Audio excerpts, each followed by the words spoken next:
Thank you. And we look forward to constantly and continuously engaging you in a progressive manner as we improve the environment under which the diaspora, the Kenyan diaspora operates, and also find an environment, an enabling environment for us to be more productive to our own homeland, that is Kenya. So your work is already there, is already in place, and we assure you of our support and unfailing support, a very firm support from this group. And you are free to work with us in any way you think it will be more productive and meaningful. But we are happy to have you. And this is a demonstration that the president means serious. The president keeps his promises. The president has started on a very high note regarding our situation. And he has not only appointed you, but he has also integrated the diaspora into the Ministry of Foreign Affairs. Now we no longer have a Ministry of Foreign Affairs, but it's Ministry of Foreign and Diaspora Affairs.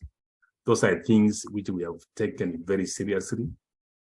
And our relationship with the president has taken off on a very high and a positive note. And if you see him, kindly let him know that we appreciate that. And we are very happy and we look forward to seeing him again. So with those few remarks, I may want to let you know that I've been chairing this group. We are quite a number, about 95. It's a large group. And rarely do you find committees of that number, Madam Secretary. But this is a demonstration of the enthusiasm and the passion our people have to serve in this respect. We met under the chair of the ambassador. The first time we met, when the ambassador announced to us that the president was coming soon to be with us. And then we quickly put together this committee. And since then we have progressed very well. We formed ourselves, we divided ourselves into subcommittees to facilitate the arrangements of hosting the president. Responsibility we take very seriously.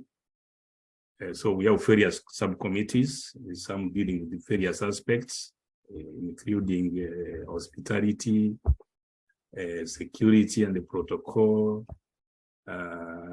issues to deal with the logistics, planning, programming, and many other issues. And the reports I have, we are ready. We're ready and welcome. We're waiting for you. We're waiting for the president. We can't wait to see you, and you are very, very highly welcome. And some of the wherever we're doing some work is in progress. We are developing an agenda. I have to tell you that we are going to engage you, and we are happy that you are a full-time PS 24/7. So we are going to keep you very busy.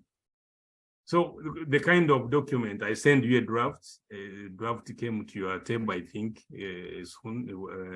That was just a draft. It's a work in progress, and it can give you the hints of where the aspirations of the Kenyan diaspora are, just to guide you, to have some glimpse of what we intend. And we're still working on it. I think tomorrow before you take your flight, I will give you a final copy if necessary. Or once you land here, we will have the final copy. But the fundamentals are the ones I outlined in the document I sent to you. And as you will see at the end, since you are the pioneer, you are the first, probably these people are going to require you even we put in place a process that will produce a scientific document, a comprehensive document, which will give you a clear picture of the diaspora, the entire diaspora, Kenyan community all over the world, because we are not homogeneous. We are very diverse. The American, the US diaspora, Kenyan diaspora is not the same with the one we have in the Middle East. So, and we are going to work with you very closely, and we are available to assist you to wherever you want in terms of manpower. And I think you are aware. I'm told I was looking at your story. You were once a diaspora, so you understand what I'm talking about. And you would agree that among these people, we have among the most talented, the most blessed Kenyan people are in this group. And this is one area where the country probably has not exploited. And because you have come there, kindly take note of that. Through you, the potential here, there's a lot of potential here for our people, for our country, especially in terms of manpower, in terms of expertise. People here are very, very gifted. And also there's experience and exposure. So make use of these people. Let us understand the diaspora properly, secure it properly in our developmental agenda, national developmental agenda, so that we move our country forward. That is what drives us. That's what I've learned. My interaction with this group, that is what drives. We want the best. We want Kenya to move forward and move faster. We're late. So with those few remarks, Madam Secretary, this is your meeting. You convened this meeting. And I want to hand over this meeting to you. And you can proceed as you think best. And we're ready. These members are ready to share with you whatever views they have to make you are coming here, you are being here, and the entire interaction with the president the best we could, and make it more productive. Thank you, Roseline. Karibu. Unmute, kindly. Yes, asante sana, Professor. Good, I believe it's afternoon for you. And good evening from Nairobi. How are you all? It's really good to see you. Thank you so much for showing up on very, very short notice. And I am truly grateful that you have come. And I beg that you kindly accept my apologies for asking Professor to gather you at short notice. It was important for me that we speak. So thank you very much for agreeing to come today to this meeting. Thank you very much for your kind words, Choti, and for your promise of support. It is extremely important to me, and I'm grateful, because stepping into something this new, this exciting, this big, it is important to have support, especially from the people that you hope to serve. So I'm very grateful. Thank you for the support. Thank you for also pledging to work with me and pledging to put in the work where we don't have all the resources, that you would come along. I'm very grateful for that. I also see, some of you are not very new to me. I have seen some of your faces and names in previous meetings, and I'm grateful for that. For those, I think I've seen Ndonga, Dansan, Jane, Simon Bugwa, if that is Mchungaji, if I'm not wrong, and many others. And if I've missed out on your names, naomba mnisamehe. But greetings from Nairobi. It is rainy, but otherwise lovely. And I'm looking forward to meeting all of you in person on Thursday, and having a really good engagement with us and with the president. So I wanted to have this meeting with you because this is a president's first diaspora engagement after my appointment. And what that means is that now he has in place a State Department that is able to support that engagement in a structured fashion. Of course, since assuming office, he has had other visits, such as the one in South Korea, where he met with the members of the diaspora community. But at that point, I wasn't in office. So now, with a perhaps not fully functioning State Department yet, but a nascent and hopefully soon to fully function State Department, we are trying to get it right. And part of getting it right is to ensure that the president prioritizes, and I know that this is a key priority for him, but prioritizes in terms of planning, engagement with the diaspora, and good, structured, impactful conversations every time he visits. It is our hope that he will meet with members of the Kenyan diaspora wherever he goes, and that the deputy president will also meet with members of the diaspora wherever he goes. We are also hoping that the First Lady and Second Lady will do that. So part of this conversation is just to think about how best to structure this engagement so that it is very helpful for you, but also for the president and for us at the State Department as we create our templates and learn and figure out how to do this well.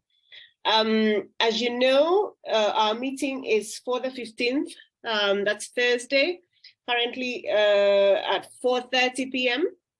I believe as Ambassador has communicated. And so we are, Choti, I'm looking forward to seeing the proposed agenda that you have, but we do need to stay a little bit flexible and use it as a guide.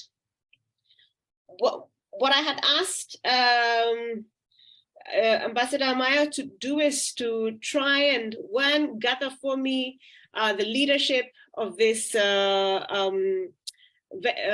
of venture. What is it? The organizing committee for this particular event, and he did, and thank you very much, firstly for agreeing to come, but also for taking leadership and organizing this event and drawing other Kenyans to come. It has been easy. I have been told that it's been very easy to register for the event through the link that you've created, and I'm very, I want to say kudos for that. So I also wanted to have an initial conversation with you and understand what some of the hot button issues for you are, so that we can have the president be careful to actually address those issues when he does speak to you.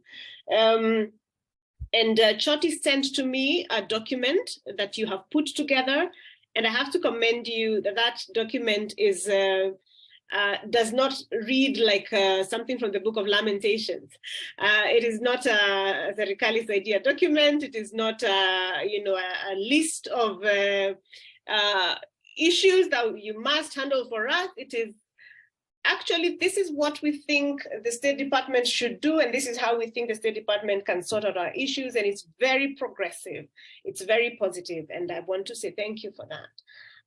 So I have read it, I have made notes, I've already started, I had already had conversations, and probably I can mention this to you, that we're already thinking of a lot of the issues that you raise are things that we are already taking very seriously. We're having, conversations with other parts of government, such as immigration, such as the central bank, and so on, as we think through, issues such as consular and passports, for example, on the one hand, and on the other hand, issues such as investments and structuring investments that work for you, that yield you a high rate of return when you do invest, and so on. So, maybe before I ask that we talk about what some of the main asks for you are, what some of the big, maybe your 10 deepest pain points for us to note and to think about. Perhaps one of the things that might be useful, I have found, is just to clarify to you what the mandate of the State Department is. I see nodding. Okay, I have been a teacher for a while. I probably should have told you a little bit about myself, but I am a law professor. I've been teaching law at the university for a number of years now, and practicing law and doing legal research. And my research has largely been women's rights, and I have tried to bridge the gap between private and public. So through the law, I've tried to make the law come together, and tried to get the public be involved in the processes of lawmaking, and so on. At some point, I have been an activist, which I think sits awkwardly with government sometimes, but this has been the journey. Yes, I have been a diasporian. I spent time, sorry, is there a question? Perhaps we could mute 1+7 Pro, so that we can hear ourselves. Thank you. So yes, I have spent time away as a diasporian. I spent my time away from home in Boston. I went to Harvard Law School, and I was fortunate enough to enjoy that, but also came back home to, I guess, like many people want to do, to try and make a difference. And I'm grateful for this opportunity to do this now. So really quickly, the mandate of the State Department is 5 things. And you probably have seen this if you have looked at the Executive Order number 1 of 2022, which is, the organization of government. What every new administration does is set up. And forgive me if I'm saying things that you already know, but for the sake of those who might not know, so the organization of government basically says, this is how, as president, I intend to organize my government. It is going to have X number of ministries, and within those ministries, it's going to have X number of state departments, and assigned to those state departments are these particular state corporations and bodies and so on. So basically a structure of government. So in doing that, the Ministry of Foreign and Diaspora Affairs has the 2 state departments, one of State Department of Foreign Affairs, and then State Department of Diaspora Affairs. And our mandate at Diaspora Affairs is really 5 things. The first is to promote continuous dialogue between members of the diaspora and those in the homeland. Number 2 is to mainstream, and if you like, I can put this in the chat at some point. Number 2 is to mainstream your work and your processes into national development. Number 3 is to protect the rights and welfare of all Kenyans abroad. Number 4 is to help and incentivize your savings, FDIs, and technology transfers. And the 6th one is to create an incentive framework for your remittances. A lot of people here, diaspora, and the first thing they think about is remittances. It is really not the only thing that we're here about. But in restructuring the ministry now, what that means is that certain things that were traditionally in foreign affairs have moved to diaspora affairs. For example, consular services are going to be moving to our State Department. Which is both exciting and worrisome, because that is a thing that Kenyans have complained about more than probably anything else. That's a thing that diasporans, complain about truly. And part of the job is really trying to deliver much, much better services, faster, better, and so on. So this is a 5-point mandate. And many, many different things come up under those 5 points that I have mentioned. I have looked at the document that you sent through specifically. I have looked at the pillars that you have proposed, and I have thought about them. I have read the document, and I'm grateful that you sent it to me. So I would like probably to open up now, with your permission, Chair, the conversation to find out what are your hot button issues, but also to get responses on what the mandate is. And probably a third question would be, if we are to say Thursday has been successful, what would that mean for you? What does a successful Thursday look like for you? Chair, maybe we take those 3 questions. Just a quick minute.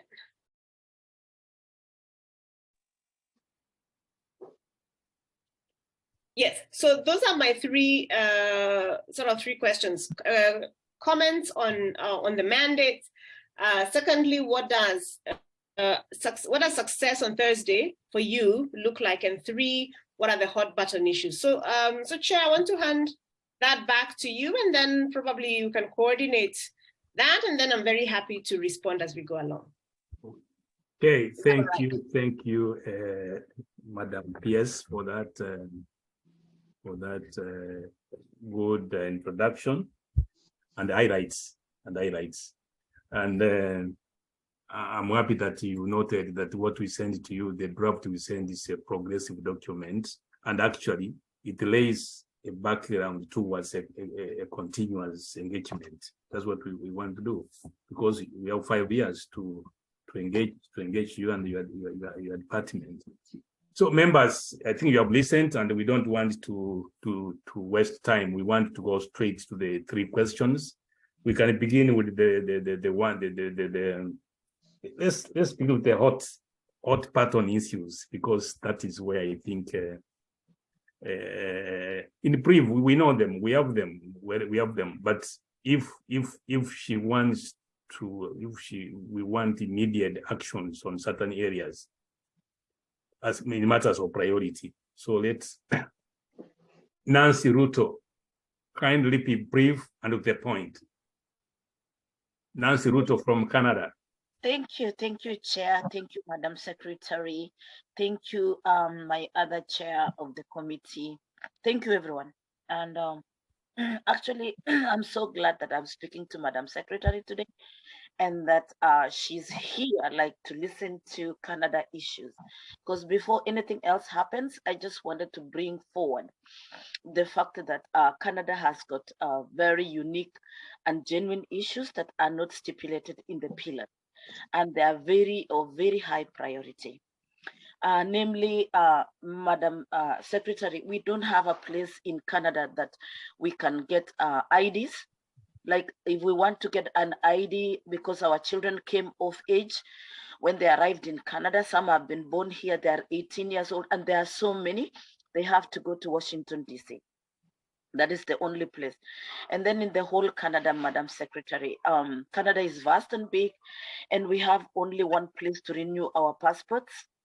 Not passports, yes, passports, but unfortunately it's only in Ottawa, and Ottawa is just one little part of Canada, and so it's hindering that transition of renewal of passports, and it is a huge problem, really. And then, Madam Secretary, I just also wanted to say, as hot as it is, we don't have a good link between the government and Canadian people, owing to the fact that all these governance issues that I'm bringing up for are like in pieces. And we would like you to piece them, because like I am speaking to you, I feel like our problems are solved. And those are really hottest problems among many that we have. Thank you.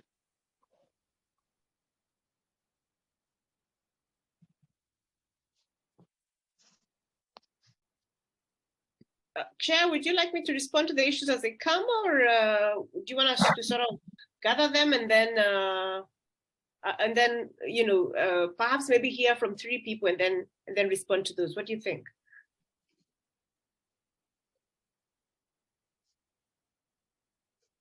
You're still on mute, Chair. Sorry. Danson Mukira. We said 3 people raise issues, and then Madam Secretary responds, and then we move on that order. Okay. Thank you, Chair. The hot button is the visas, PS. I've just done some research, and we have realized that right now, almost 67% of Kenyans who are going to the US embassy for visas are denied. Almost, it's a huge gap. We have we live in the diaspora. We know we have opportunities, for example, for students. Some of us here, the professors in universities, so we want them to come here. There are great opportunities. However, whenever they go to the embassy, denied. So I want the president to address this issue directly with President Biden, because that is where the problem is, to kill that backlog. the same visas are also under employment. We have people, I'll use an example of the nursing program that Kenyans are using to come to US. They go, they train, they get approved. Whenever they go to the visa, over 3,000 cases right now. For 3 years, they have never been approved. Some of them, they give issues like maybe they become mothers, but there's something that can work on. So the visa is one of the things that the president has to have a conversation with President Biden. And when he comes on Thursday, let him give us an answer. So that's the, I'll just leave it there for that one, for the visas. And maybe the other, I'll continue sharing the other part of the question. Thank you. Thank you, Danson. Next is Kenny Karanja. Thank you, Prof. Thank you, everybody, for sparing the time to be here. Madam Principal Secretary, we appreciate your time and commitment to engage with us. I think you are in the right forum, among many others that you will have as your tenure matures in that position. We are glad that you got the appointment, and now we'll reiterate what Professor Choti said. We are open to engage with you. We are open to offer our resources, our time, and our expertise to meet those particular needs that your ministry and Kenya in general would need from us. So we are open for business, so to speak. Concerning the mandates that you were given, I think those are very apt. It's a reflection to the thought that the president has put in appointing you and establishing your State Department. And those are key points that we can contribute to in various ways, shapes, and form. And for me in particular, the foreign direct investment, technology transfer, that's a space, my professional space, so to speak. And there are ways to get synergy between what you would seek to establish and what kind of skills we would bring to the table. So you asked Thursday, what would a successful Thursday look like? I think a successful day at the end of that meeting, perhaps your late night dinner over cocktails. You will be thinking about ways to continually engage with us. I think that has been a significant shortcoming, and thankfully this particular government is keen on doing that, so that it's not a one-time event. So within your State Department, perhaps have a structure that after that you can have a way forward engagement with us and with various organizations and personalities, however you would like to structure that, because we would not want that to be a one-time event. We want to make this a success, both for you, your State Department, and for us in diaspora in general. Hot button issue. For me, I'll just stick to one. Since we are a lot of us here, you'll get 94 hot button issues. We are glad that consular services is now under you and you are here and we can see that you are real. So one thing we would propose, and here I'm just maybe speaking for Kenya and Canada, as Nancy just mentioned. I mean, not Kenya, but the US. The US is broad. We have centers within the country that have huge concentration of Kenyans, for example, Seattle, Dallas, Atlanta, Boston, Minneapolis, where I am based. So we would really appreciate if the distribution of consular services would consider having us as one of those centers. We have a huge concentration of Kenyans for all attendant visa and consular services that we would require, IDs, passports, documents, and whatever things that we need from consular services. That's my hot button issue. And thank you again. And hopefully we will continue engaging as time goes forward. Thank you. Thank you. Once you are done, you put your hand down. Thank you, Madam Secretary. Unmute. Right. So thank you for those issues. I'm happy to note that they are not new. These are the issues that are coming up. So I think, as we say, the ground is speaking, if we can use that that Kenyanism, and the ground is consistent. So I think for Nancy, the lack of link between the government and Canada, or the lack of link between you and the government, I'm hoping will be addressed by the fact that now we have this team, both the State Department and myself, who am tasked with waking up every day to think about these particular problems. How do I get IDs to 18-year-olds in Vancouver, right? And that kind of thing. So we have already, maybe not I will not take credit for this, but we have piloted itinerant immigration services. We've just finished a successful one in Botswana, where we've had an immigration officer sort of doing the rounds within Botswana and sorting out application for the digital pass, for the e-passport. So we have done this, and we will look for funds. As you know, that might be our biggest problem at the moment. And as a new State Department, there are many others to haggle with for funds. But yes, so I'm very open to thinking about really out of the box ways to get services to you. There have already been conversations about honorary consul across various parts, especially of the US. And I believe going forward in other places, we'll be thinking about honorary consuls that can get services to you, along with sort of these mobile services. So that is something that we can pick up, and that is something that we believe begins to address the issues. I think that deals with numbers 1 and 2 of what you raised. We got authorization to open new missions. As you might or might not know, we have had challenges with funding to be able to operationalize those. But as we have said, now we have somebody who wakes up every morning to think about how to get these services to you. So we will do what we can. Visas at the mighty US Embassy for Kenyans to attempt to get to get into America. I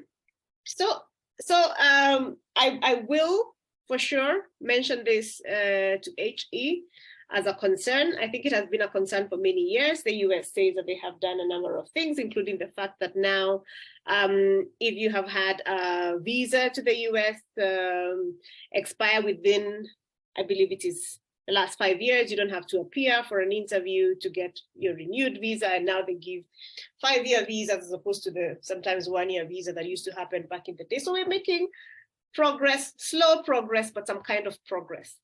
So let me tell you that one of the things that that is sitting in remember the 5-point mandate that I mentioned, one of the things that's sitting in the mandate that talks about welfare and services, rights of Kenyans abroad is where we're thinking about how to support you to make a living and thrive when you're away from home.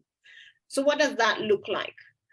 You've probably heard of the Philippines model as far as dealing with the diaspora is concerned, right? So let us train people for the world and export them, so that now our largest export is not tea or coffee. It's a bit dangerous what I'm saying about exporting biopower, but it is you.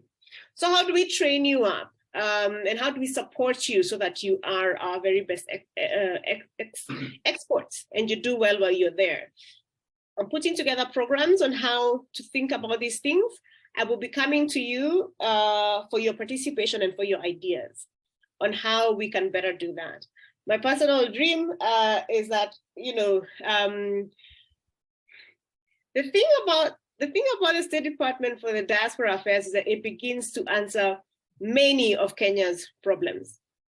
Unemployment and many others. Unemployment is basically the Diaspora Department kicks open doors across the world and says, we can no longer hire any more teachers within Nairobi, but we have demand for teachers in Qatar, we have demand for teachers in Thailand, we have demand for teachers in Botswana, and so on.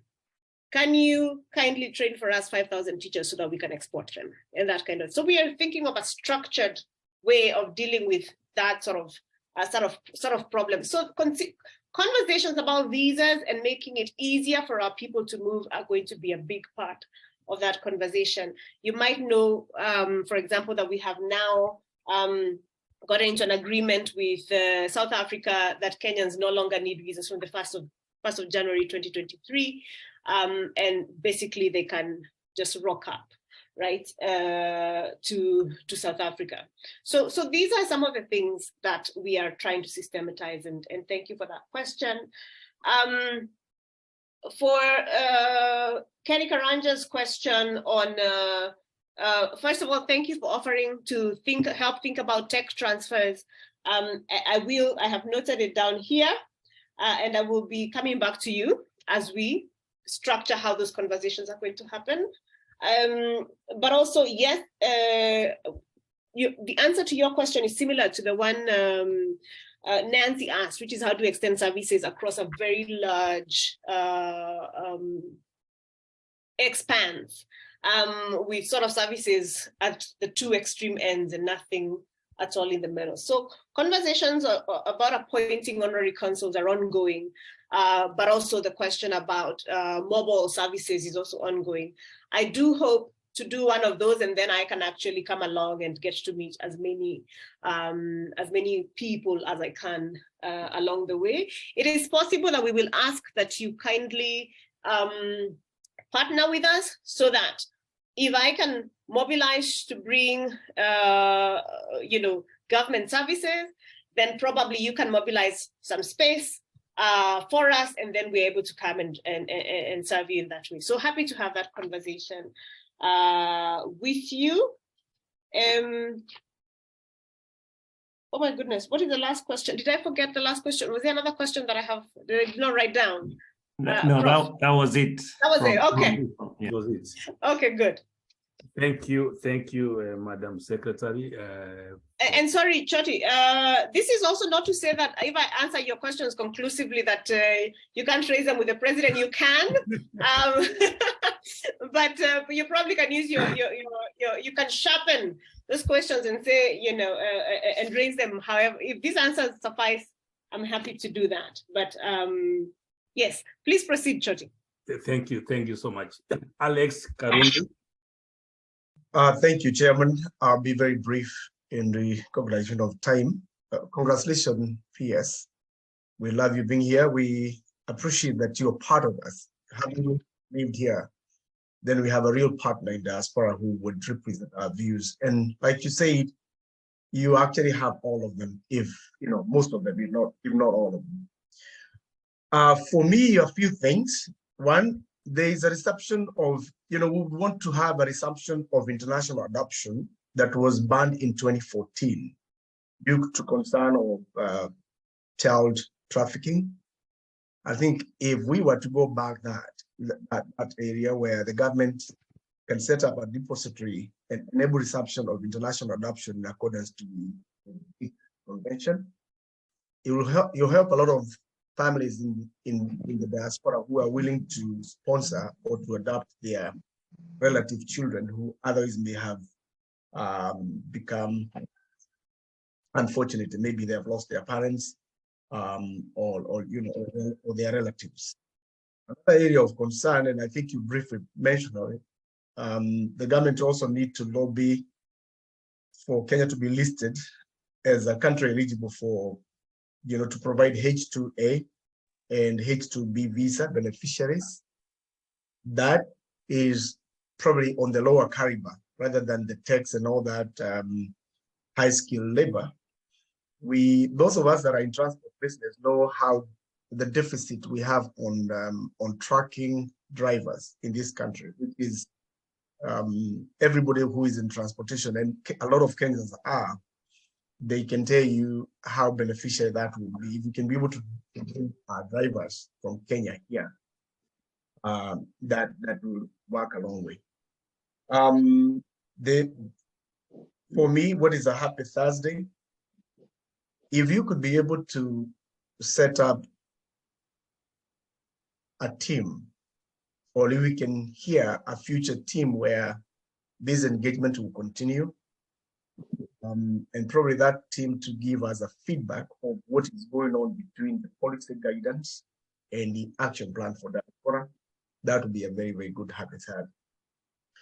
starting from the low-hanging fruits. If there are those things that can be done from our request that do not need registrative involvement, perhaps that would be a better day to declare those that we can be able to have it soon. Like Kenny Abre said, a future structured correspondence with the government as to the policymakers for the diaspora will be a day. Thank you and karibu.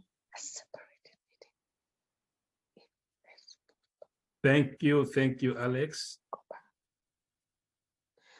Next, we have Adoga.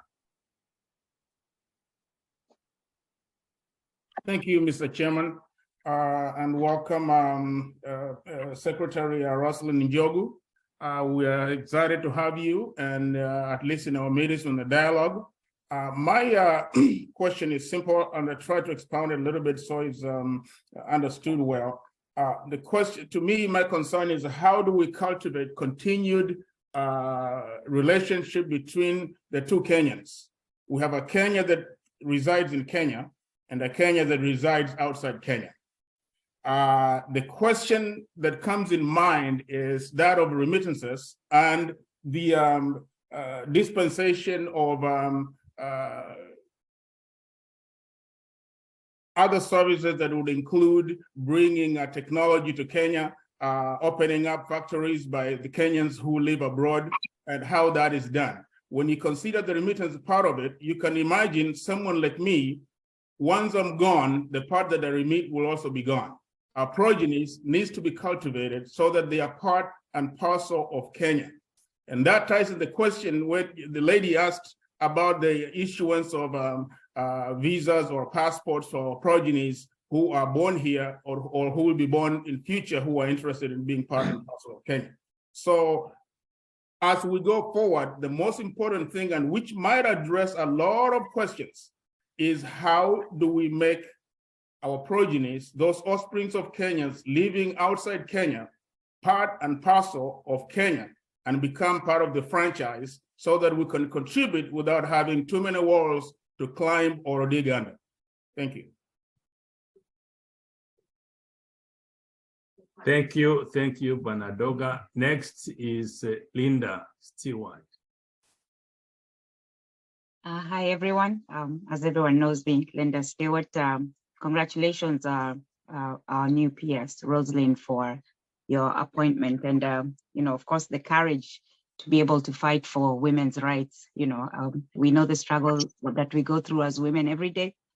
Mine, real quick, is about, I guess, a risk management framework. If the government can come up with a risk management framework to protect our investments, or, for instance, the services that we are kind of exchanging with the organizations that are trying to sell to us all these investments. So if the organizations can be regulated by, I guess, Capital Markets Authority, these are things that I've been learning as we go, that would be a good way for us to also have that confidence to continue investing or knowing the companies that are fully certified to do business with us and kind of save our funds.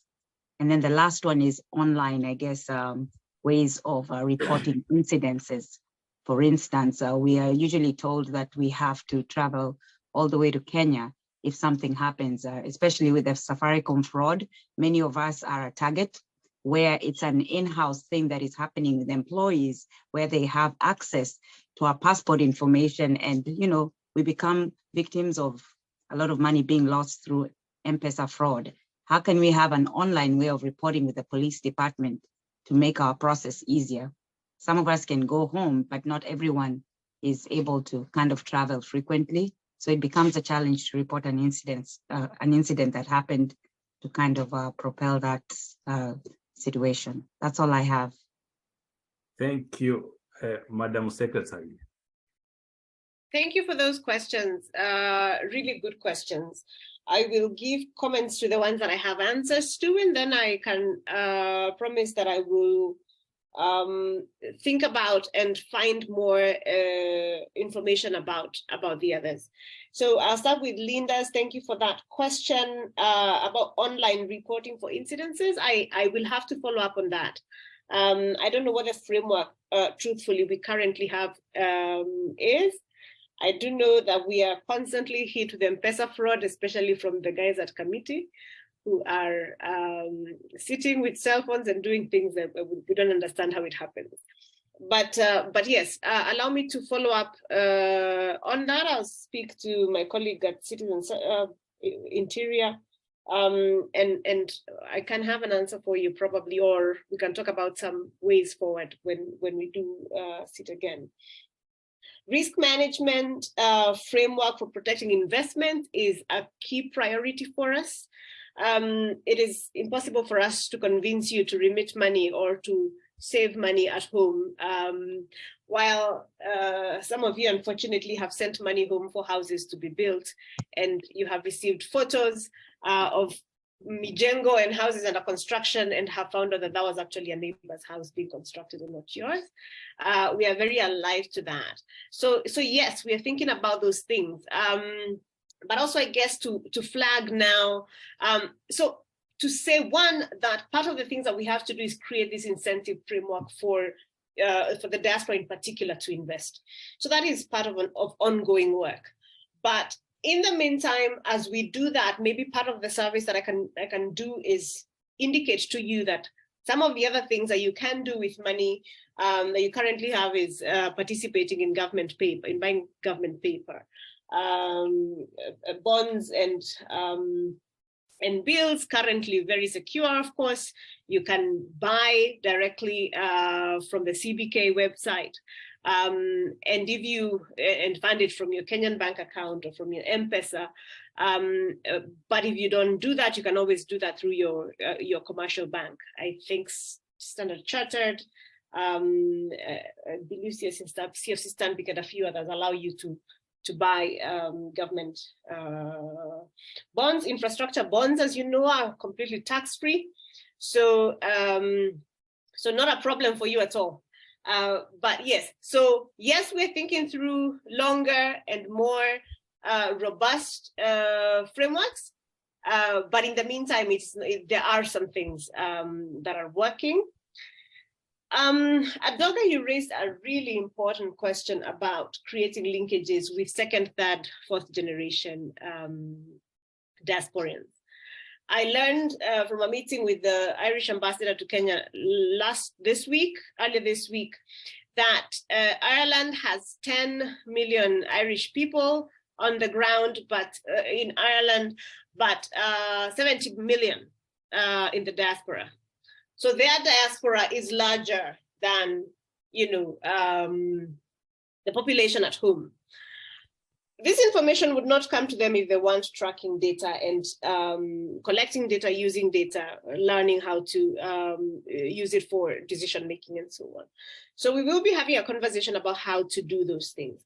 But yes, it's important to us to think about your children and their children and how they will become connected to the motherland. With every new generation that's born away from home, the links get looser and looser and looser and eventually can be lost. So a big part, one of the pillars that I mentioned is actually dialogue, right? Remember I said that one of the things that we have to do, we have been mandated to do, is to keep a dialogue between yourselves and us. And that dialogue takes many different forms. It can be what we talk about cultural diplomacy. It can be me meeting with you to tell you, tafadhali funzeni watoto wenu Kiswahili, because if they speak Kiswahili and they speak your various languages, then those bonds are stronger. It's always harder to teach a language away from home. Lakini kwa hisani yenu tuwaomba mwafunze Kiswahili. Yeah, so it is some of those things, but yes, I am with you that we need to think about this one a little more deeply and keenly and think about how then we can get them to feel, Kenyans. Part of that will be for us to extend consular services quickly so that as soon as they are 18, we are right there issuing them IDs. and basically inviting them to participate in the process of our national development. But some of it will have to be with various other conversations that we're willing to curate. I really like the point about lobbying for H2A, H2B visas that Alex Karundu raised. Yes, I think you're right, completely low-hanging fruit for us. I will put it on the list of things that I hope will make it to conversations along with the other conversation, broader conversation on visas as we continue our engagement with the US government. Yes, we are looking, like I said, we are looking as the Diaspora State Department on how we can get Kenyan. Unemployment is a real problem here, as you know. Diaspora Affairs begins to offer solutions to many of these problems. So how can I get out my drivers out to the US or to Europe or to wherever else? If I can get out 5,000 drivers, I will have succeeded, right? So we are looking at every possible way to get into bilateral labor agreements with different governments and just to push that. So thank you for that. That's a good, concrete point to think about. I think you also talked about the moratorium on international adoptions that has been in place for a while now.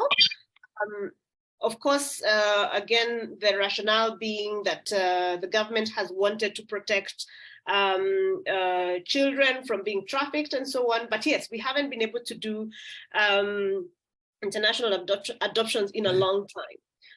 What we could do is have a conversation specifically with the Children's Department and have a conversation about probably, even if they will not lift the moratorium until they're completely ready to, some sort of exemption for Kenyans living abroad adopting Kenyans, right? So what would that look like? So again, a conversation I can pursue.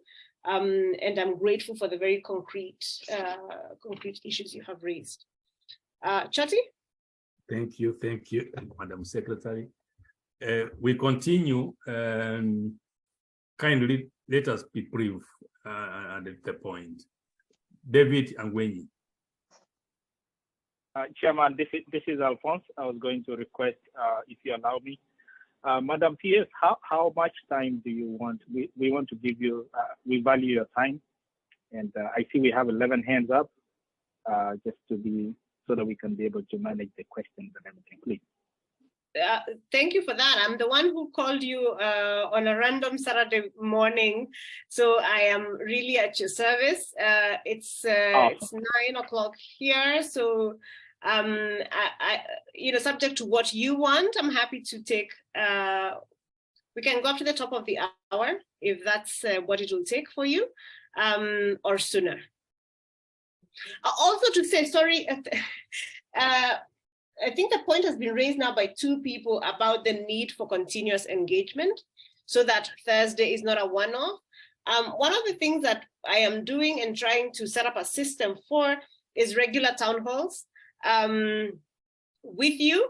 And there will be, as I'm thinking them through them now, there will be, there will be global town halls where I try to get, as many Kenyans as I can in the same room, but also like geographical specific, because the issues in the US, for example, are very different than the issues in the rest of Africa, than the issues in the Middle East or in Asia or in Oceania, and so on. So also those sort of clusters. So yes, I am thinking about it again to say that dialogue is one of the things that I am required to do. So I intend to do it well. Thank you. Thank you very much. So for the sake of time, Chairman Choti and Madam PS, please, we have only 15 minutes. So Chairman, while you're running it, I would like you to consider the number of questions. Maybe if there's any duplicate question, please, you can drop it down there as a message. And then we are please recorded, and we are going to share with Madam PS, and she will be able to see and she'll be able to respond to all the questions. So thank you so much, Chair. Thank you, Madam PS. Thank you. Thank you, Alfonsi, for that very timely observation. Let us not repeat ourselves. If an issue has been addressed, so don't have to repeat it again. David Yangwenyi, Daktari. Thank you so much, Professor Choti. Honorable Principal Secretary Roseline Njogu, congratulations and goodwill in your very important appointment.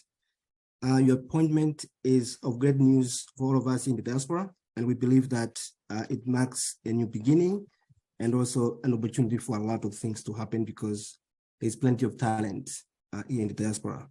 So I'm just going to follow up the approach that you provided. So I would just very brief, very specific, and following what you outlined. So for the mandate, I would continue to say that you work to implement the diaspora policy as stipulated and promised. I'm sure that is already out there. So that's really a mandate that I think should continue to be enforced.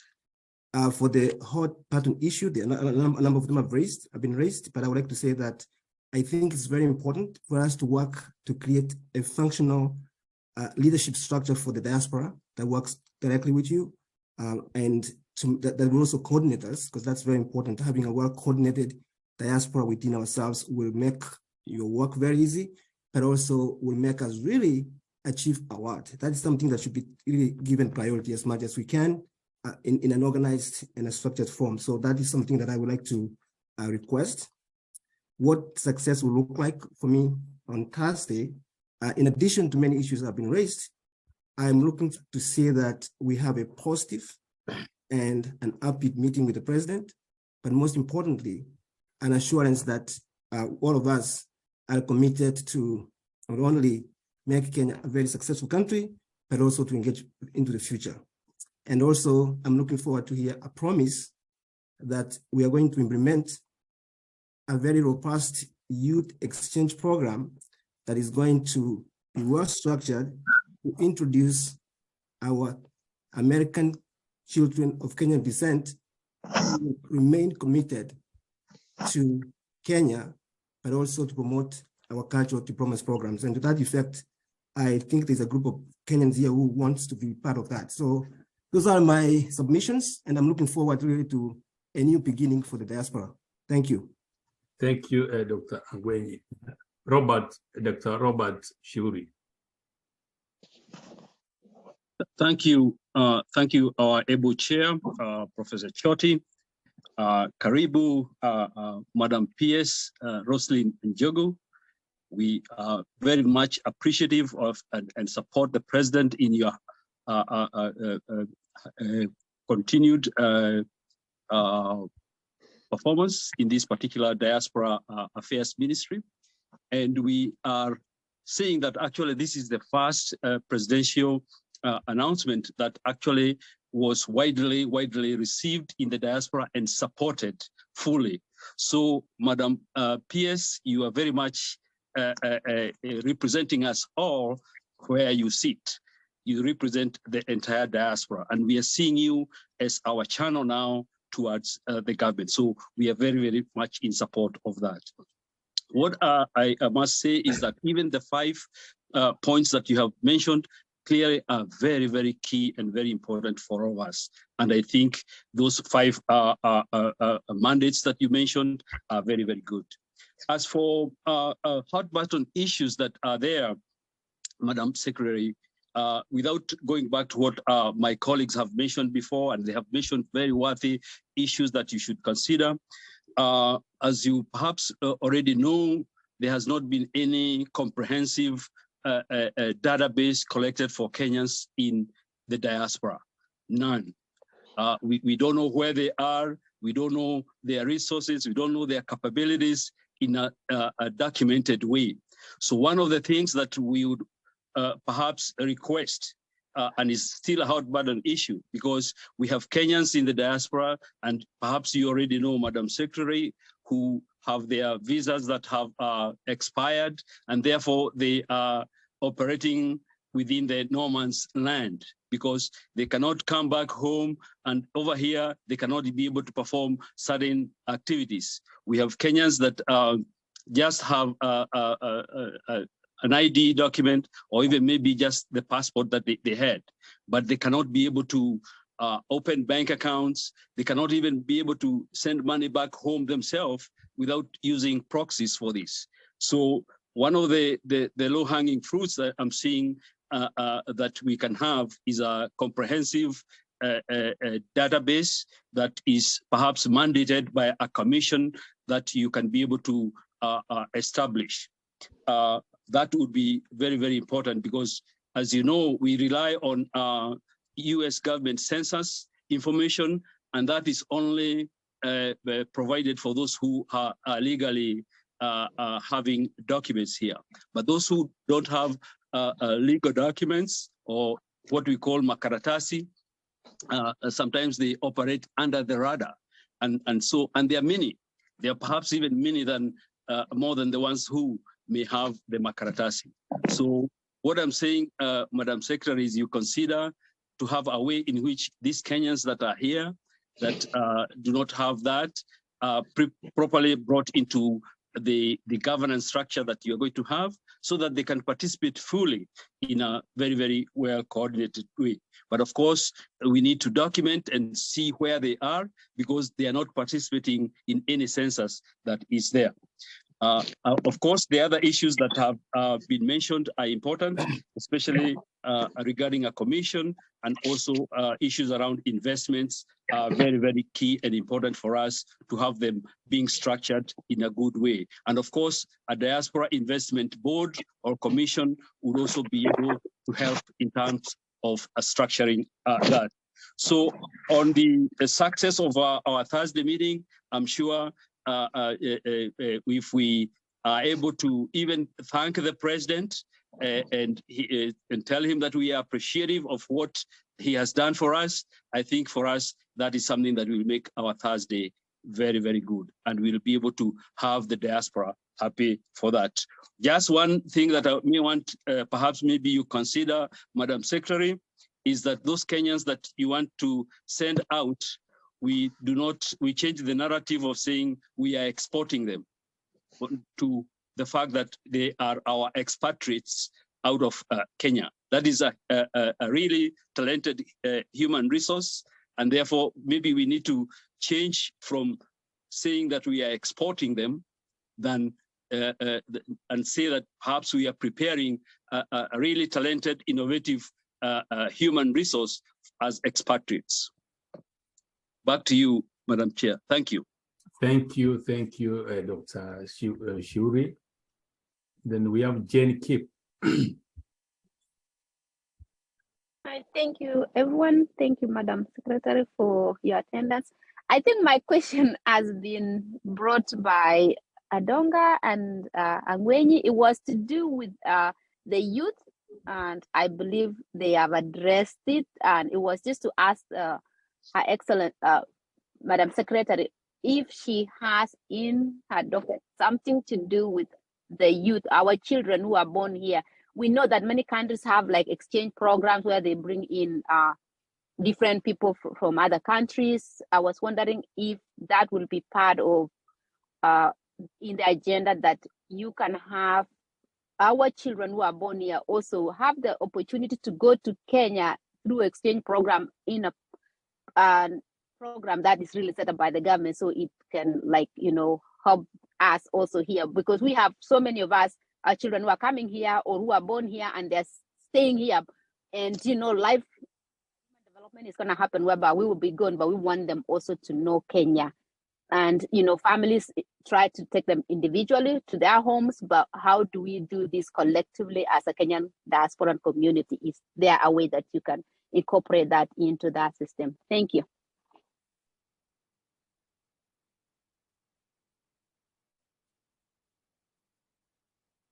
Is it my turn now, Chair, to respond to this? Oh, yes, your time now. Asante sana.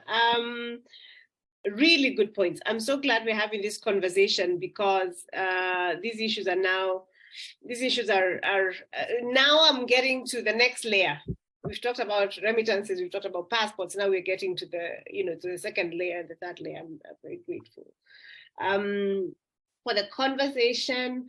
Angweni, I think you said that a big part of our mandate is quite simply to implement the diaspora policy, the 2014-2015 diaspora policy. I completely agree with you.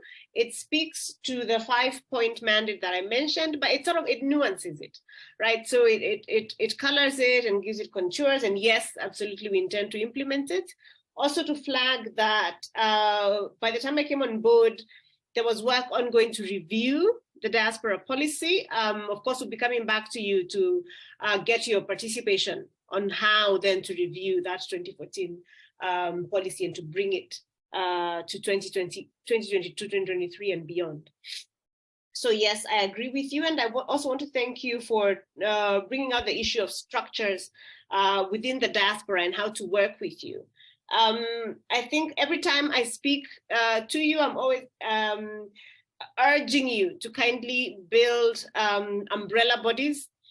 Diasporians have 1,000 and something organizations, associations, and that's just in the US, right? And then you have others, everywhere else. Can we think about how to build some sort of umbrella body? So the diaspora policy that you referenced, and when you talks about a body that is called NADICOC, which is the National Diaspora Council of Kenya, I believe it's council, that sort of draws from the umbrella body's leadership and is a policy organ that basically advises the PS and advises the State Department on some of these things. So that will actually ultimately be the organ that we use to draw from you these conversations that we are talking about. How do we make sure that our children, our children's children are Kenyan? How do we deal with issues of fraud and so on? Those are some of the things. That is how to feedback to us. So that is how to input into the process. So implementing the policy is extremely important to us.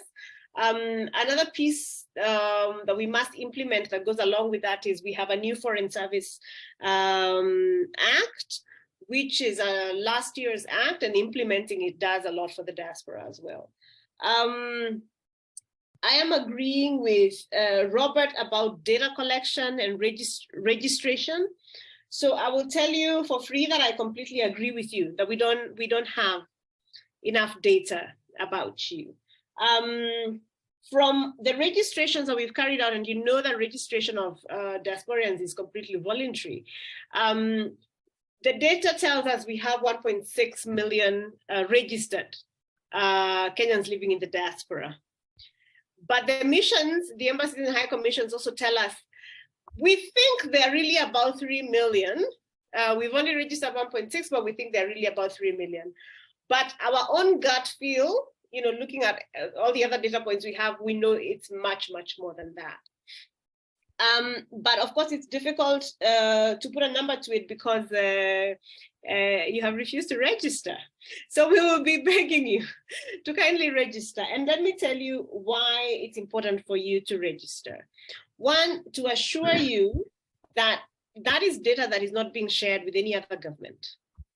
All right, so you don't need to worry that when IRS comes looking or border control comes looking or what are the guys, immigration, what are the immigration guys in the US called? ICE. When ICE comes looking, that we will share that data with them. It's not in our interest. I will tell you, for example, that we speak to Kenyans who we know their status has lapsed. In the US or in other countries, we speak to them. We know that your status has lapsed. It is not our business to rat you out to governments there. Our business is to support you and to protect you and hope that you thrive, right? If you want to come home, then we'll facilitate your coming home, even if your passport expired 10 years ago. If you want to come home, you will come home. We will issue you emergency travel papers. You can come, all right? But it is not up to us to basically rat you out, and you can take that. You can take that to the bank. But we have to have a conversation of how do we help Kenyans without makaratasi to be able to access services. Let me tell you why this is important. When the war broke out in Ukraine, And here's the thing about those of, I don't know how many of you have worked in government. I am new in government. I'm, private sector, universities, and I am finding out that government is actually chillingly effective. And I'm finding out that government is actually really, really, really good at its job. Government has been very poor about communicating. So government does all of these amazing things, but we never know about them because government does not communicate, right? Government communicates in a reactive way. After things have gone south, then we are sort of scrambling to respond. But what you might not know is that we did lots and lots of evacuations of Kenyans from Ukraine, right? So especially after the evacuations took sort of racist contours, and African students in particular could not get out. We participated and we rescued Kenyans out of Ukraine. We rescued Kenyans out of China. We have done rescue missions from various places. During COVID, we were sending Kenya Airways to basically evacuate Kenyans and bring them home. It's very difficult for us to plan and to know how many jets we need to send to you if we don't know how many you are, if we don't know where you are. If we knew that there are 300,000 of you and about 200,000 of you are not going to have Bakratasi, we can plan around that, right? So because our first responsibility is to you, right? It's not to other countries. The social contract is between government and your government and you. So if we have this information, we are able to offer you services, we're able to rescue you. Part of our obligations, even under the Vienna Convention, is to offer you consular services, even if you're in jail, right? We are required to visit you and see how you're doing. And then, find out if you want people at home to know and that kind of thing. So this is just some of the things that being registered helps us to know and helps us to basically do for you. So we have to have a conversation about how we digitalize that registration and make it easy for you. So those are some of the things that we are thinking about. The database is one of my I think performance indicators, and so creating that is extremely important to us, and we will be doing that. I also like the idea of a diaspora investment board. Again, as we talked about the different pieces of our mandate, we have to think about what structures then we put under those to ensure that that's being done. I'm grateful that you want to thank the president on Thursday and that there's so much good vibes doing the rounds. I'm very grateful for that. I also take the question, I think it was you, Jane, again, about how do we, in a structured fashion, nurture diaspora-born children. So this has come up, I think, 2 or 3 times in today's meeting. I have to say we will give it some more thought, and we'll be coming back to you for more pointers on how you would like us to deal with that.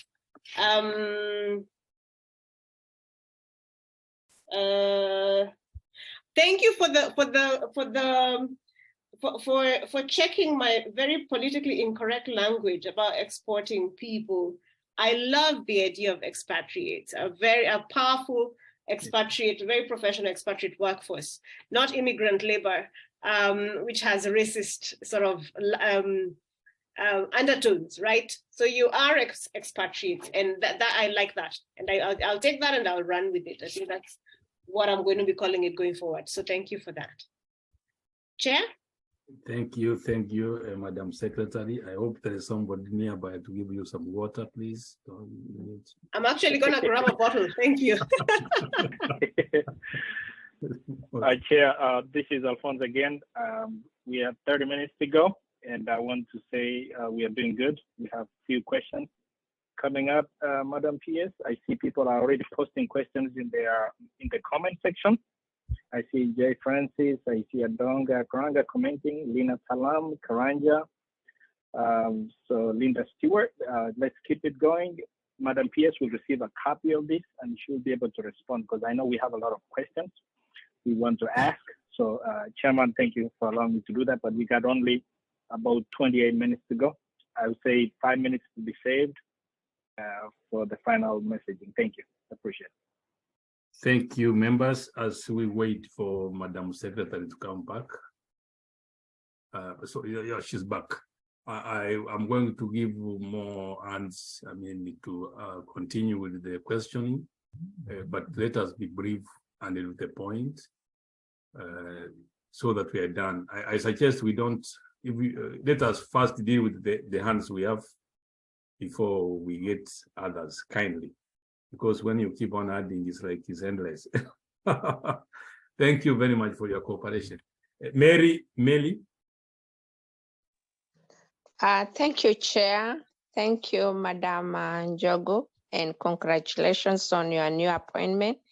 We are excited that you are representing us, and I want to ask one question. I'm representing the diasporan women, and we've been trying to get Her Excellency Rachel Ruto to talk to the women of diaspora, and we have not gotten through her. And I'm grateful for you that you're here, and you're one of the also the activists who would like to have a forum with you and Rachel on Thursday, either before or after the presidents meet with the diaspora, and so that you can hear our issues as women of diaspora. We feel we need a voice and to air our views to, and we feel we are marginalized, and we are happy to have you because we know now our issues will be dealt with. So we are trying to have a forum with you if it is possible, because our issues are a little bit unique.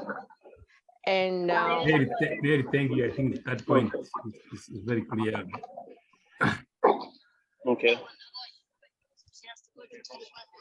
Okay. Mary, is that the, do you have any other second issue? That one is very clear and you have put it very articulately. Thank you. Okay, and then I'm okay with that if it's clear and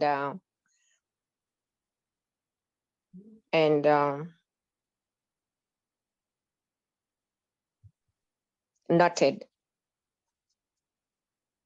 But thank you, Mary. Thank you, Mary. David Mtua. Thank you, Chair, Professor Choti. Thank you for your leadership. You've been a very great leader in this activity.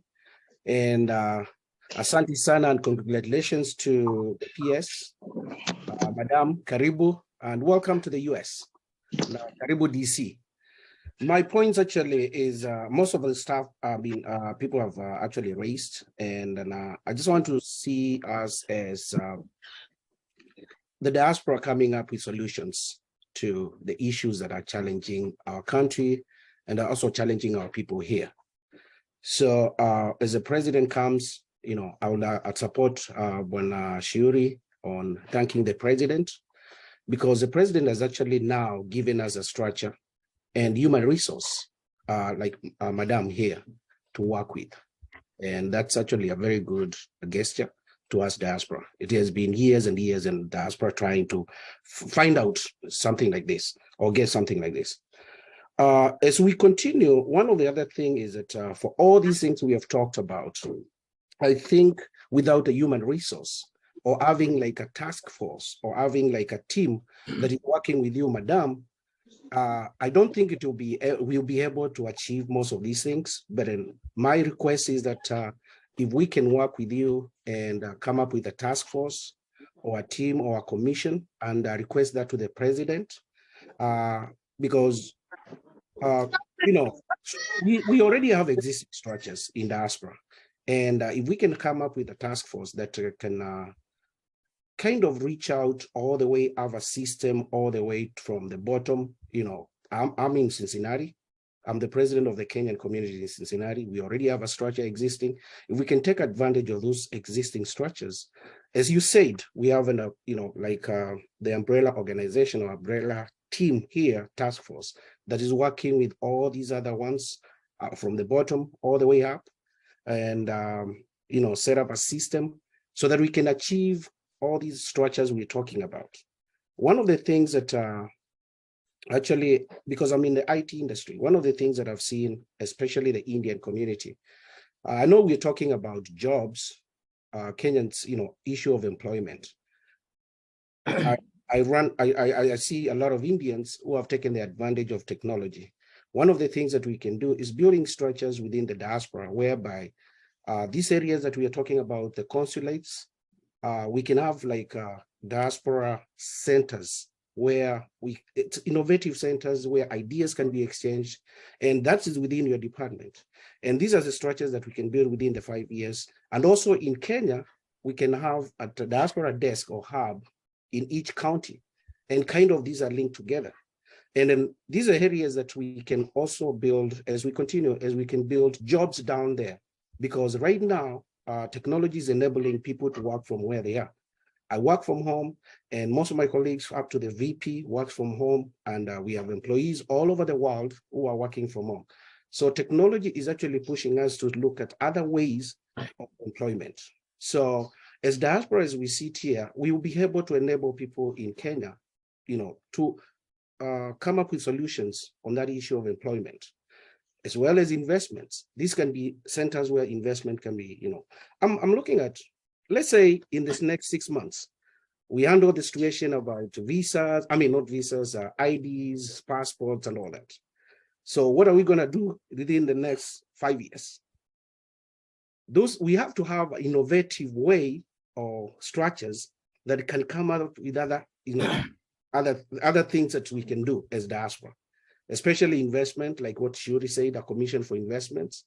And this can be actually enabled through these structures that we build within diaspora and also within our counties, and link these together. Right. Yeah, thank you so much. That's just my point. Appreciate it. Thank you, David. Professor Peter Njogu. Chairman, I want to request everybody if you can only do 2 minutes so that we can be fair to other people so that we can hear them. Sorry, Professor Peter, I was requesting everybody to take only 2 minutes so that we become fair to other people in the line.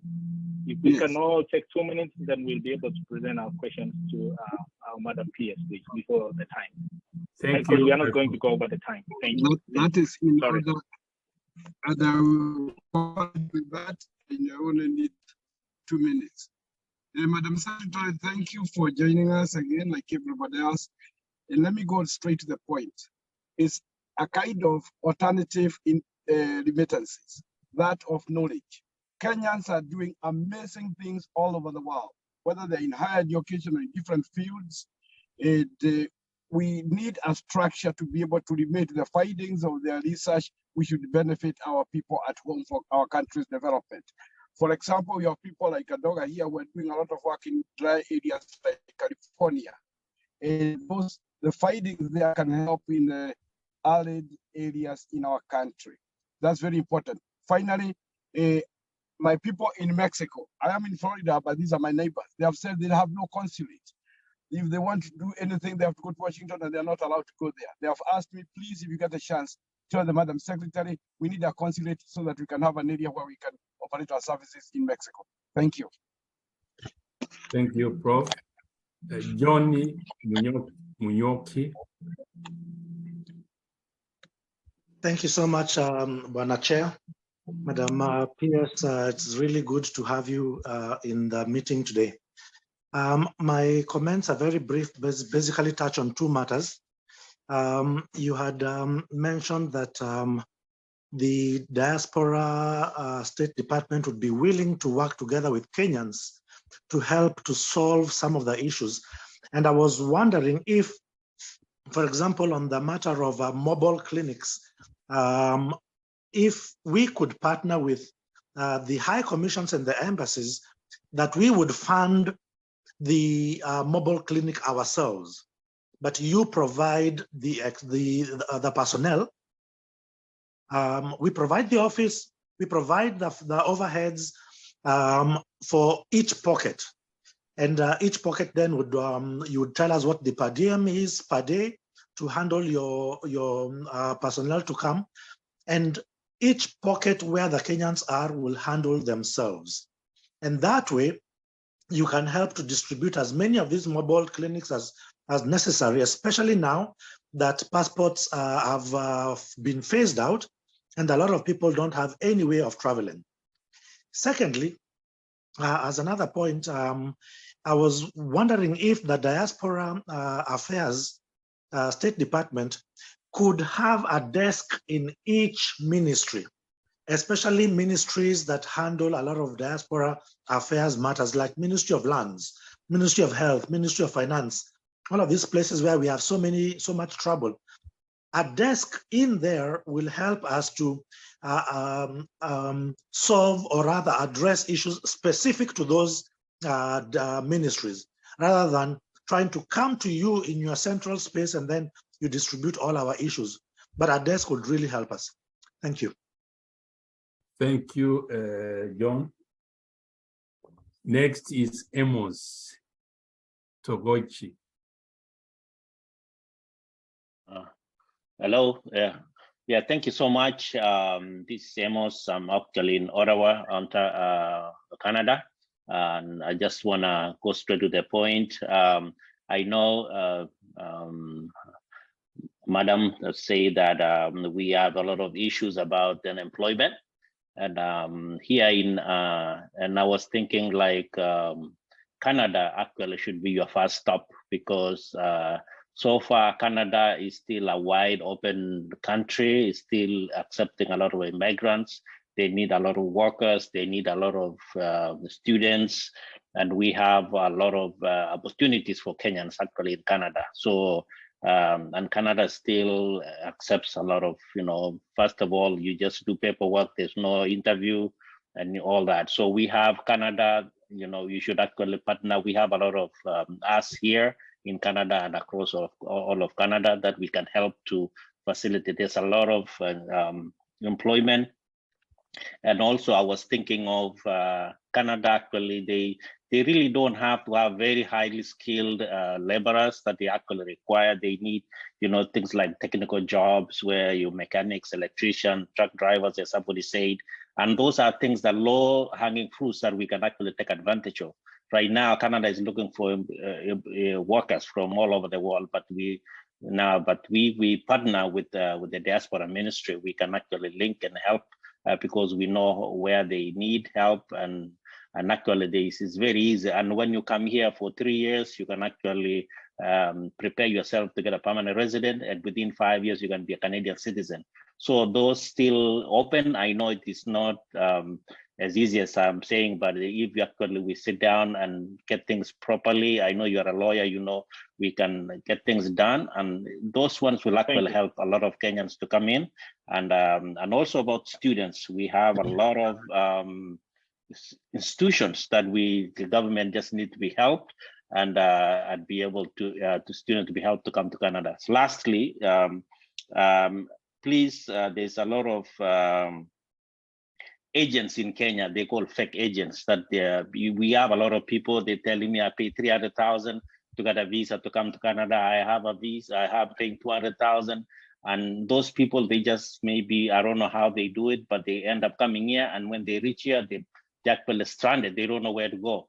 And if we encourage that, that's going to actually mess the relation between us and Canada. So if we actually try to fix that, make sure those agents, they don't fake a lot of things, because the relation with us will not be good. Thank you so much. Thank you, Amos. Thank you. Please let everybody just take 2 minutes, please. We don't have time. Yes. Thank you, Chairman. Go ahead.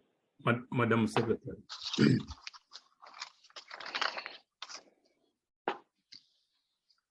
Are we 3 or we need one more? No, I think that's fine. Sorry about that. Oh. I was taking detailed notes. Thank you for those points, which I really liked. I think the first one was by was it Mary, asking about whether Mama Rachel Ruto can address diaspora women. I can't speak to her timetable, especially at such short notice. I will tell you, however, that I've already sent a message to her chief of staff asking if it is possible to schedule something during the week that we are in the US. If I'm able to get a short conversation or whatever, I'd be happy to do that. Part of the First Lady's projects or priorities is actually women's empowerment. So, so if I can get that done, happy to do it. I do like the idea of a diaspora-led commission, task force, or team to work with the State Department. So we are, of course, hiring at the State Department as we structure ourselves and as we get legs under the leadership. Then, of course, we're bringing in talent. And yes, there will be need for us to have linkage between us and yourselves, which says that I really need to go back to the conversation of if we could kindly think about umbrella bodies so that we're able to work with an apex sort of organization so that then we can work together. So I'm happy to have a conversation at that point on how you'd like to structure that and how that feedbacks to NADICOC that I talked about and work together with the State Department. I do love the idea, I think this one was, it was David, you had the 2 points. I do love the idea of diaspora centers in the diaspora and diaspora centers within counties. One of the things that we are trying to figure out is how we are going to link. It's one conversation is to link the diaspora to the homeland, but a second question is to decentralize that linkage, right? So because we are a decentralized government now, how then do we make that linkage straight to the counties? I like that idea of diaspora centers within county governments. I will speak to the Council of Governors and have conversations with governors about how then we can devolve diaspora engagements to that level. One of the other really quick wins, and this doesn't even have to have government involved, but it probably can be led by you. I see that you were part of the Say No to Hunger initiative. I think you had invited me in when you were launching that with the second lady. And we had conversations about you answering some of the problems that we have in Kenya back home. So one of the ways to think about that is as we organize ourselves around either where we come from, where we are, or causes, then how can you begin to impact home? So if we are thinking about greening up Makueni, for example, right? Is that a cause that 20 of you would want to be involved in, right? If we're thinking about sinking a borehole in Maralal, sinking 20 boreholes in Maralal, would that be something that then the diaspora could go very much to the grassroots and do that? Or if we're talking about, you know, treating alcohol addictions in central Kenya, is that something that some of you would want to be involved in? So basically, diaspora to mashinani. But yes, let's think about how to structure those interventions. I think Peter Diangui talked about technology transfers or the conversation about brain drain and how to make sure that our focus on creating an expatriate workforce does not lead to brain drain, but also how do we get remittances of brains, remittances of ideas, remittances of expertise back home. Those are really important questions. And right now we structured that sort of intervention, and at that point we talked about both dialogue and technology transfers. But quick and easy ways to think about that is university to university sort of conversations or mentorship sessions where I think I see Professor Gerono, I think, is here. She had been here at some point, having a mentorship conversation with various other. So structures have to be put in place, and we're thinking about those, but also would very much welcome your own ideas on how we would structure that sort of mentorship and evolution of ideas at that level. I have heard you about the consulate in Mexico. I said that we had been given permission by cabinet to set up a number of other missions that we haven't been able to fund yet. So allow me to think on how else we could serve Mexico in the intervening period. But I completely hear that point, and it is a valid one, especially if you can't access the nearest consular office or nearest high commission to you. Resource sharing for mobile services. Thank you very much for that. I welcome that. Truly, I had mentioned that we might need your support to bring the services to you. So absolutely, I welcome that.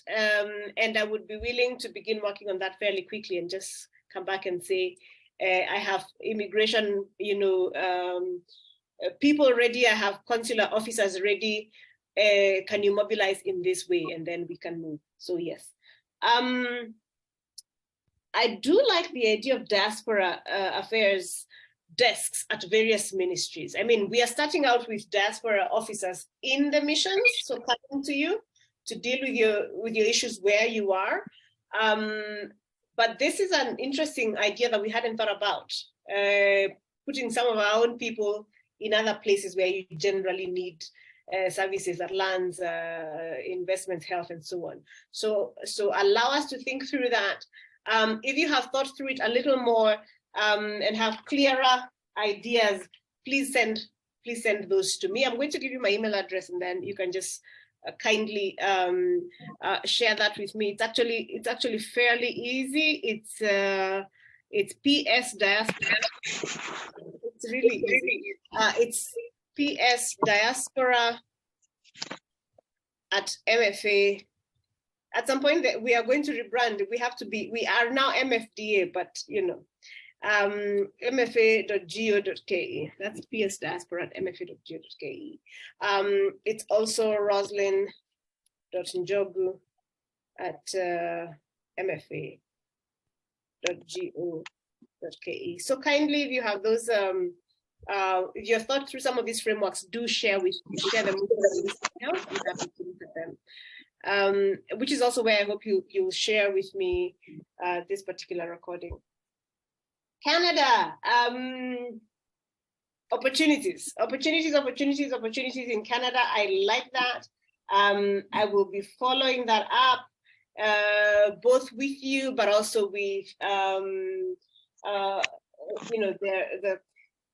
Canadian High Commission that we have here, specifically on how we can get our people jobs, in Canada. And I thank you very much for that, Amos.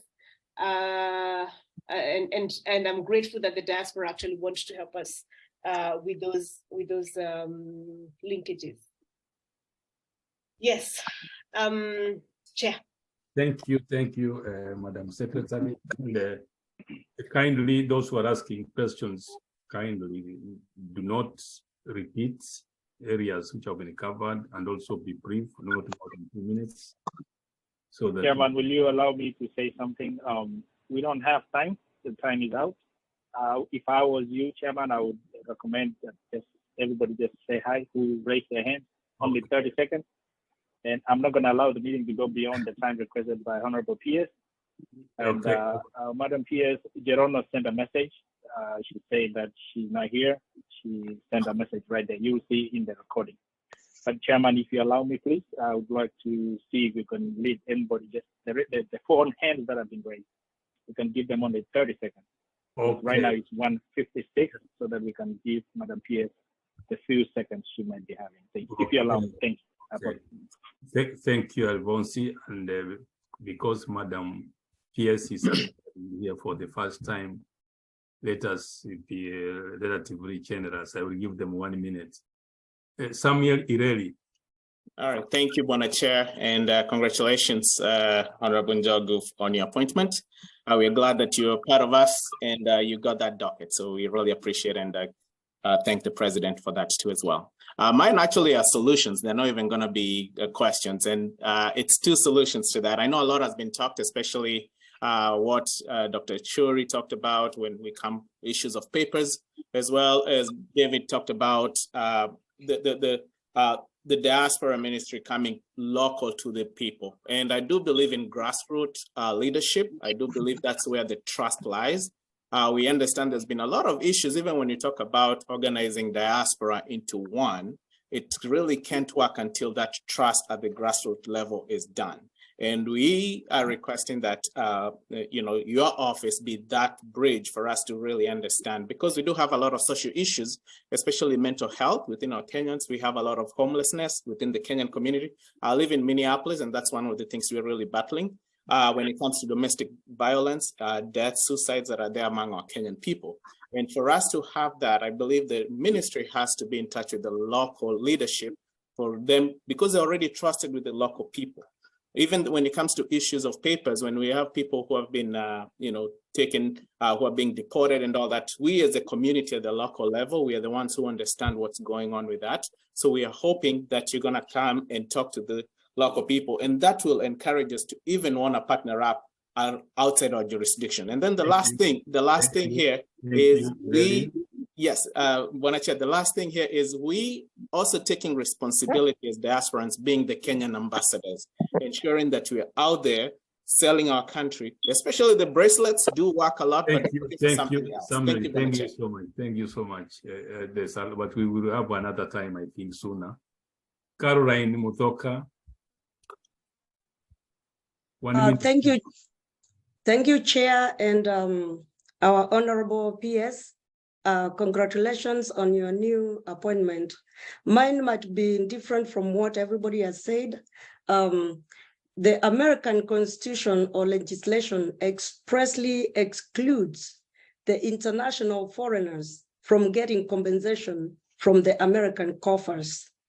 USAID victims of terrorism compensation was enacted, but it only benefits the American citizens, contractors, and embassy employees. We Kenyans are not beneficiaries. So we are asking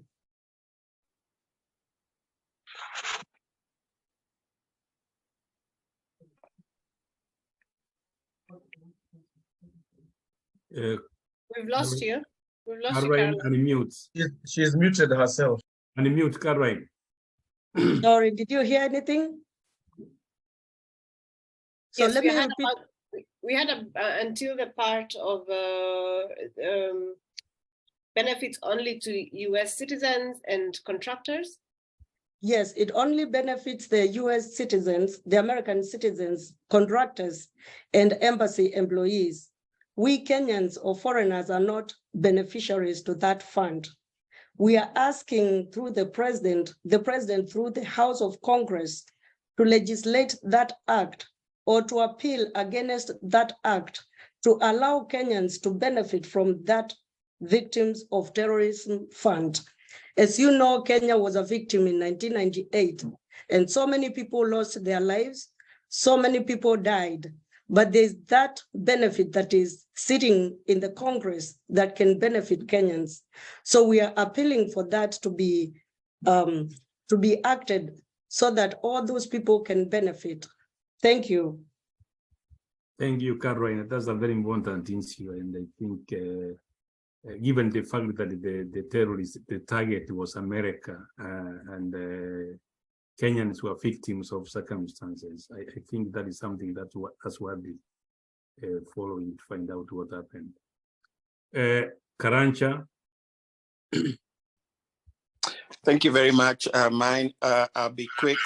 Congratulations, Roseline Njogu, on your appointment, and thank you so much for being with us.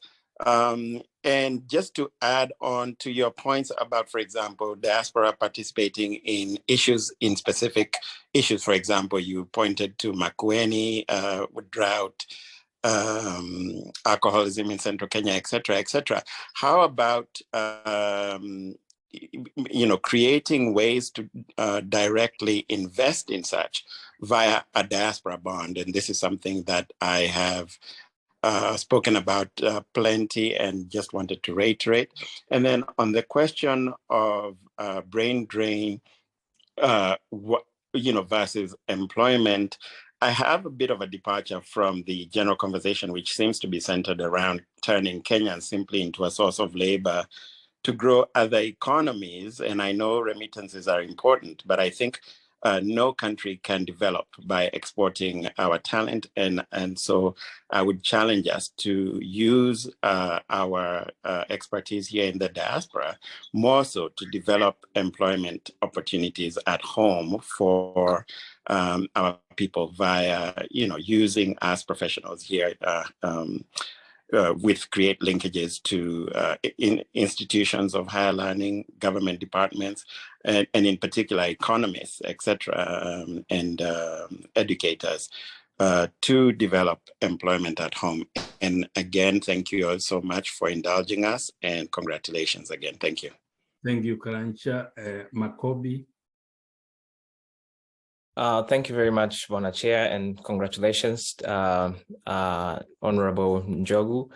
My name is Sylvester Makobi. I'm a doctoral student in classical singing at Indiana University, and I serve as the organizing secretary of the Kenyan Students in Diaspora.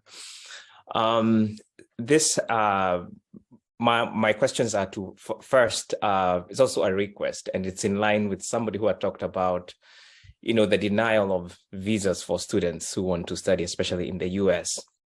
And we, as the organization, we usually hold some sessions for students in diaspora, mostly in the US, and now we've started seeing participation from Canada and the UK. And we invite even Kenyan students who are aspiring to study in the diaspora. And some of them do like chat and say, hey, maybe we need a bank statement or something. And we've been requesting HELB loans for students in diaspora. And maybe this would also, when people are going for interviews, sometimes the US government sees they don't have a way to support themselves. And when you come to the US, you can only work in the US for 20 hours a week for the first year. Then the second year, you can get CPT and other support. So maybe at least even in the first year, if students can get access to HELB loans, that would be very beneficial. The second is in connection with what Dr. Diangui had talked, remittances and also talents, like even back home. And this is something I've also shared with Dr. Shiori. We have students who are here and they're very good and they would like to give back even through their talents. Maybe some programs that the government can have where students in the diaspora can go back home and assist. Even if it's those ones maybe who've gotten the HELB loan, maybe that's a way of giving back as they're getting ready to pay back. Thank you for that. Thank yeah, you. that's all, and thank you very much. Yeah, Francis, did you change your mind? No, I haven't changed my mind. It's only I thought the time is running out. I wanted to give the visitors opportunity. I'll be in DC. I'll interact fully with the PS. Okay. However, there is one quick thing I would like to request. It's one is employment. I know the Minister of Home Affairs the Minister of Diaspora is creating consulate in different areas. I think it is important to give the people in diaspora opportunity, because when they get people from Kenya, they take too long to settle. Yet we have people here who can do that. The other thing is about the consular services. That one I think should be like the HASRA funds for the people in diaspora. That should be taken care of. Thank you. Madam Secretary. So could you repeat that second part about the Hustler Fund? I missed that bit. Francis, the last. So what I said, Madam Secretary, Madam PS, is the consular services for the diaspora people would be equated to HASRA funds in Kenya. That's the basics. That's what they need. That's what is bothering people here. The passports, the IDs, and all that. Thank you. Thank you. And thank you all for this final round of questions and really the entire session. I will try and do a rapid fire on them. Thank you for Ireri for the point on staying in touch with the grassroots and local leaders and growing from there. I think it's in line with the current government's idea of bottom up. So specifically growing from there and moving. And I think let's talk a little more about how the department can do that, can meet up with local leaders and can have those kinds of conversations. A very specific question about Victims of Terrorism Fund. I will do some more reading on some more, I will get briefed on that and then I might be able to respond to that. So kindly allow me the time to do that. The diaspora bond is something that we have been talking about, I think that's Karanja, for some time, and it's something that I know is still in the works. So that is something that we are seriously working on. I wanted to come and tell you before I came to DC that I actually met with a CBK 2 days ago to discuss the very thing. So to see how we're actually able to structure something like that. And your alternative view about the diaspora developing opportunities at home by investments and therefore creating jobs at home. I think it's not an either or. I think it is an everything. So yes, definitely, please invest back home. It is one of the things that I've been asked to ask you to do, invest back home so that we can create jobs. We will not be asking everybody to leave the country. So, so please, but also when you invest back home, it's not just the job, it is everything and that grows around that, and it is great for us. So yes. Great idea, Makobi. One PhD student, one PhD candidate to another, strong. But beyond that, I do like the idea of help for diaspora students. Help recently extended its reach to students in private universities. I think you might have heard this. So now help funds students in private universities. And I believe either it is or has been planning to roll out funding to students in places like the Kenya School of Law, so the bar school. So this would be a useful conversation at the very least to have with them and see if this is something that would actually be available to Kenyan students leaving. And yes, so we've already had the conversation within the department about employing Kenyans already in the diaspora within our different missions. So I guess we can extend the conversation to employing them as consular officers or as diaspora officers, because ultimately it would actually be cheaper for us to employ you when you're already there than to employ you in Kenya and move you there, pay you foreign service allowance, that kind of thing. So yes, definitely a conversation to have, and I am happy to pick that up. And yes, consular services are the very minimum thing one should expect from the government when they're away. Ladies and gentlemen, I want to thank you truly for engaging me with these questions and conversations. I feel much richer, and I'm really looking forward to seeing as many of you as possible on Thursday and having further conversations. And I'm also looking forward to briefing the president on some of the issues that are important to you, so that they can be addressed. So thank you very much, and I thank you for all of your congratulations, for your messages, and for your willingness to work with me and to work with us and to be a part of the solution. Asante sana. Professor Choti, I hand it back to you. So thank you, Madam Secretary. It has been a very productive engagement, and this is just the beginning. We are going to constantly keep you on toes. Sorry, let me just, allow me to just ask, I think it was Mary who wanted to know who had indications of when the meeting with the First Lady you might be open to.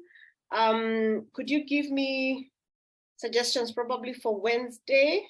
Thursday might be tight because of the other engagement, but Wednesday might, sometime on Wednesday and sometime probably earlier in the day on Thursday might be open. Yeah, Wednesday is okay. Just give us your time. We are available. All right, so I will get back to them, and then I will communicate through Professor Choti and through the ambassador if we manage to secure it. Thank you very much. I'm humbled, and we also need you.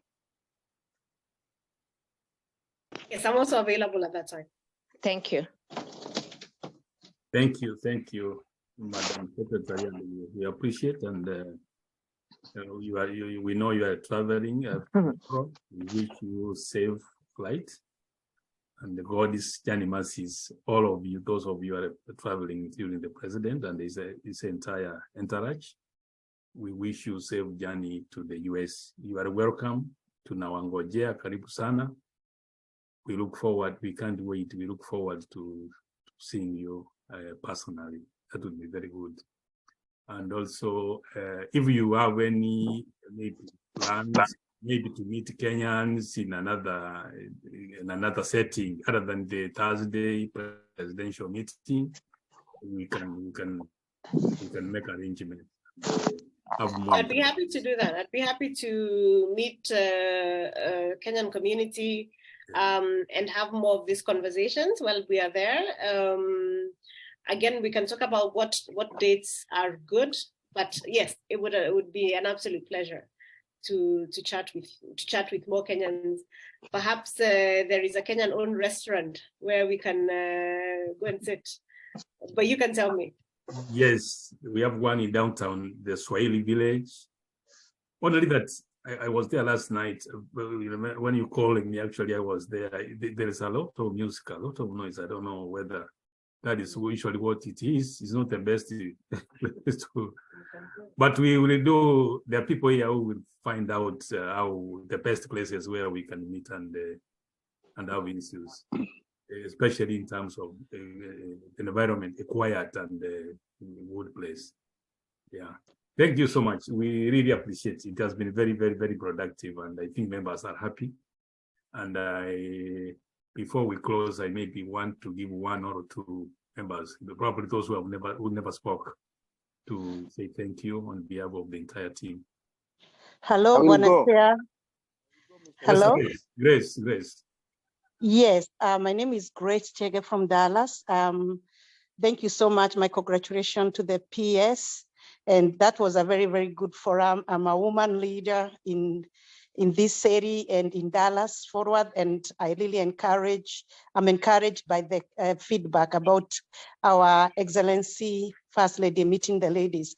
I would just humbly request for those who might be coming out of state, if you would confirm, if we are able to go get a confirmation, if you can let us know way in advance, because I know some of us who are traveling on Thursday, and being in women leadership would really love to meet Her Excellency.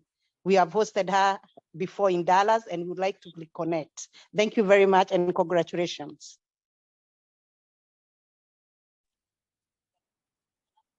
Can I go, Professor? You're muted. I was muted by someone. So Ndonga, or Simon Mbogo. Thank you so much, Madam PS, for that humble time that you've given to us. We really appreciate, and we're looking forward to see you on Thursday. And it has been a good conversation. And thank you so much, and have a lovely night back there in Nairobi. Thank you. God bless you. Ndonga. You are muted. Thank you, Chair, and thank you, Madam PS, for sacrificing your time to have conversation with us. We really appreciate that, and we are waiting to meet you when you get here. Have a journey masses. Thank you very much. Yeah. Thank you. I think we need a volunteer to give us a closing prayer, please. I can pray if you don't mind. Grace, go ahead. Okay, let's pray. Our Heavenly Father, in the name of Jesus, we come before your presence this afternoon, King of Glory. We want to thank you, we want to honor you, and we glorify your holy name even for such a successful meeting, Jehovah God. We want to thank you even for the upcoming meeting, Jehovah Redeemer. We have sat down, we planned, Jehovah God, but you bring it to completion. I want to pray for journey mercies for every member, Kenyan member that is traveling, Jehovah God, for those who are traveling from home, for those who are traveling from different cities, Jehovah God, how I pray for journey mercies, Jehovah Redeemer. And I pray, Father, as we sit and deliberate, Jehovah Redeemer, that you lead us, King of Glory. I thank you for the leadership, both here and back home, as we continue to pray for our government, for our president, and the entire leadership, that you continue to guide them, Jehovah Redeemer. We thank you and we honor you, for in Jesus' mighty name we pray. Amen. Amen. Amen. Amen. Amen. Thank you.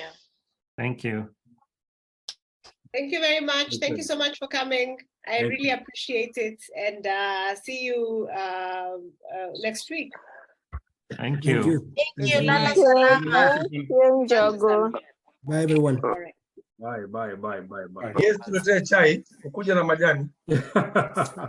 Sawa.